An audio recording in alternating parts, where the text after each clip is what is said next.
For when the Gentiles, which have not the law, do by nature the things contained in the law, these having not the law are law unto themselves, which show the work of the law written in their hearts, their conscience also bearing witness, and their thoughts the meanwhile, accusing or else excusing one another, in the day when God shall judge the secrets of men by Jesus Christ, according to my gospel. Behold, thou art called a Jew, and restest in the law, and makest thy boast of God, and knowest his will, and approvest the things that are more excellent, being instructed out of the law, and art confident that thou thyself art a guide of the blind, a light of them which are in darkness, an instructor of the foolish, a teacher of babes, which hast the form of knowledge and of the truth in the law. Thou therefore, which teachest another, teachest thou not thyself? Thou that preachest a man should not steal, dost thou steal?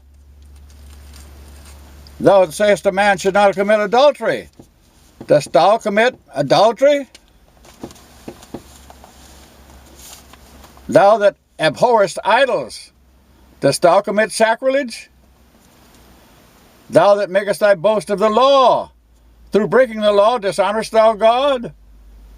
For the name of God is blasphemed among the Gentiles through you, as it is written, for circumcision verily profits if you keep the law. But if you be a breaker of the law, your circumcision is made uncircumcision. Therefore, if the uncircumcision keep the righteousness of the law, shall not his uncircumcision be counted for circumcision? And shall not uncircumcision, which is by nature, if it fulfill the law, judge thee who by the letter and circumcision does transgress the law? For he is not a Jew which is one outwardly, neither is that circumcision which is outward in the flesh, but he is a Jew which is one inwardly. And circumcision is that of the heart, in the spirit, and not in the letter, whose praise is not of men, but of God. What advantage then has the Jew, or what profit is there of circumcision? Much every way, chiefly because that unto them were committed the oracles of God. For what if some did not believe? Shall their unbelief make the faith of God without effect? God forbid. Yea, let God be true, but every man a liar, as it is written, that thou mightest be justified in thy sayings, and mightest overcome when thou art judged. But if our unrighteousness commend the righteousness of God, what shall we say? Is God unrighteous who takes vengeance? I speak as a man. God forbid. For then how shall God judge the world? For if the truth of God has more abounded through my lie unto his glory, why yet am I also judged as a sinner, and not rather, as we be slanderously reported, and as some affirm that we say, let us do evil that good may come, whose damnation is just. What then? Are we better than they? No, in no wise.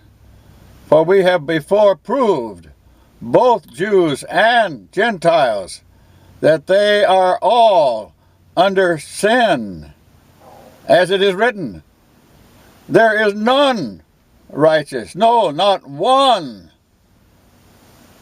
There is none that understands.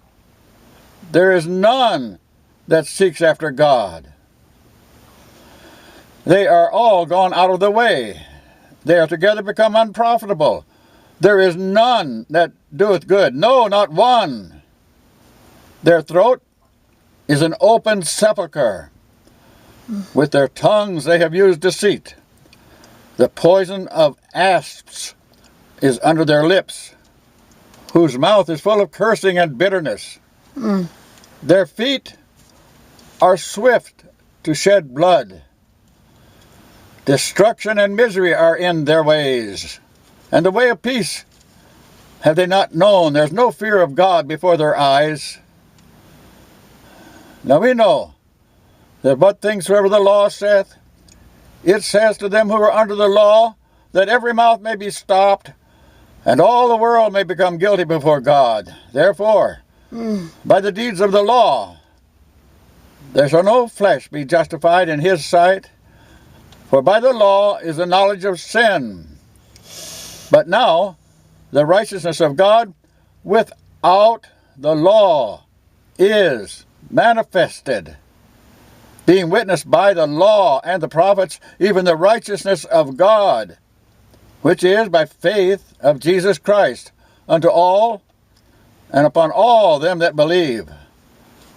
For there is no difference, for all have sinned and come short of the glory of God, being justified freely by his grace through the redemption that is in Christ Jesus, whom God has set forth to be a propitiation through faith in his blood, to declare his righteousness for the remission of sins that are past, through the forbearance of God.